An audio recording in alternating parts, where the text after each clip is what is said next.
Going to discuss the kinematics of sleigh. The kinematics deals with the relative motion between various elements of a machine. So here when we say sleigh is an important part of bit of motion, right? So bit of is used to transmit the rotational motion of the crank to a horizontal motion or a linear motion of for the transportation of the newly inserted peak, right?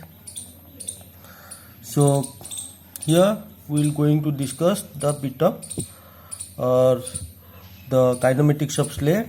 Here this is a reciprocating motion, this is the crank and this is the piston, right? It makes a to and fro motion from this point to this point. This point is IDC, this point is ODC. So when it will move around the IDC to ODC, it make a linear motion, so which makes the sleigh to transport, or the sleigh which the reed is attached, the reed moves forward and backward to provide the bit of motion. So for this one, these equations we have already derived in the balancing of reciprocating masses. So the final equations of the kinematics of sleigh are here. The three motions. One is the displacement x, which is equal to r into 1 minus cos theta into sin square theta by 2n, where v is the velocity of the sleigh, omega r, where what is omega? Omega is equal to the angular velocity, which is equal to 2 pi n by 60, right?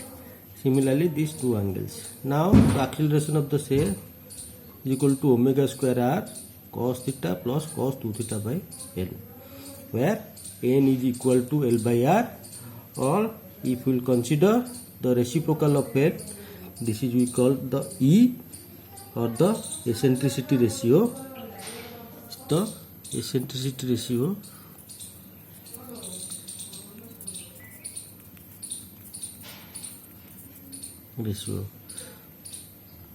the eccentricity ratio generally smaller than r1, because r is smaller than L.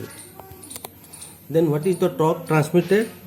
This is the force. If you look into this force, F dash into PQ, or I can say FR sin theta. What is F? F is equal to, we already know the acceleration. Force is equal to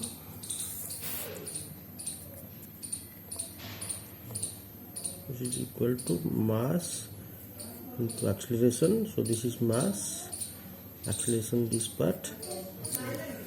So the force will be mr omega square cos theta plus cos theta by n, where m is the mass of the sleigh.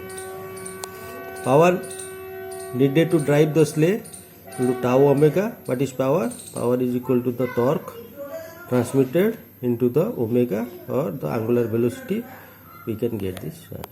So we get the acceleration of this term, right? Omega square r cos theta plus cos 2 theta by n, or 1 by n is equal to E, right? So how if E is equal to 0, then the acceleration, so acceleration is equal to omega square r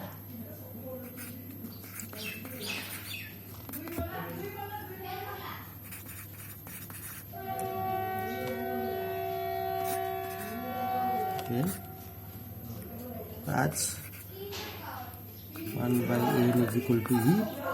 So A is equal to omega square r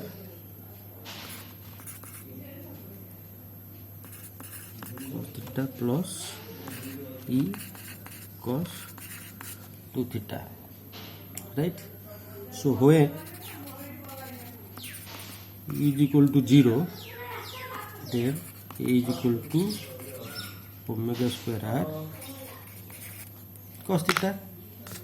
E is equal to 0, that means r is equal to 0, L should be greater than 0, right?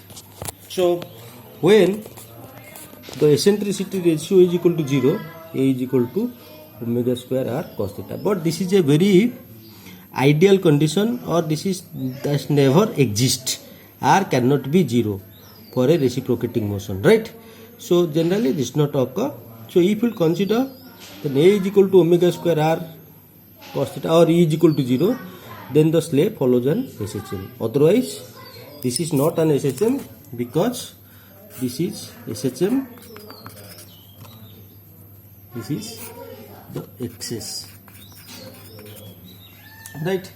So if it is excess, if it is follows a SHM, then what will be the velocity? 0 degree, V is equal to 0, A is equal to omega square r plus 1 plus C. Similarly, B is equal to omega square, B is equal to omega r at 90 degree maximum, A is equal to 0 or X is equal to R. So at SHM, the slave attains maximum relative velocity, the maximum differential velocity 90 degree, again at 270 degree. But when E actually is not 0, E cannot be 0. So when E increases, then we can get slave attains maximum velocity and half of the maximum displacement. So this is, you can just read it out, nothing special on this. Now we'll discuss the graph of this curve, how the slave moves, right? When I consider this one, so this is E is equal to 0, this curve E is equal to 0, right? Now if E is equal to 0, this is a sinusoidal curve or a normal curve, slave displacement curve, right? Very simple. But when is at front center, back center 0 degree, I can get E for different levels. First E is equal to 0, this will be SHM. Now I can get E is equal to 0.25, that can also give you some value. If E is equal to 0.45, this gets flattened and moves this way. So when A increases, becomes more unstable or deviates more from the SHM curve. So this is our standard curve, SHM curve. When E is equal to 0.25, it will be 0.25, E is equal to 0.45, it deviates. Similarly, if you look into the velocity, this is the standard curve, right? This is the standard curve. Now the dotted line is equal to 0.25, 4.5. Similarly, acceleration or the displacement. This is the original standard curve, this is the deviated curve. This is called the kinematics of slave, which indicates, this is called the kinematics of slave, which indicates that the slave does not move like an SHM, but it deviates some factor with the SHM. What is the error factor? In this case, this is cos 2 theta into E omega square r. So this is the excess amount, the excess is equal to omega square r E cos 2 theta, right? So omega square r cos theta. So this is an excess factor which is shown in this fraction. So maximum velocity at different factors can be calculated this way.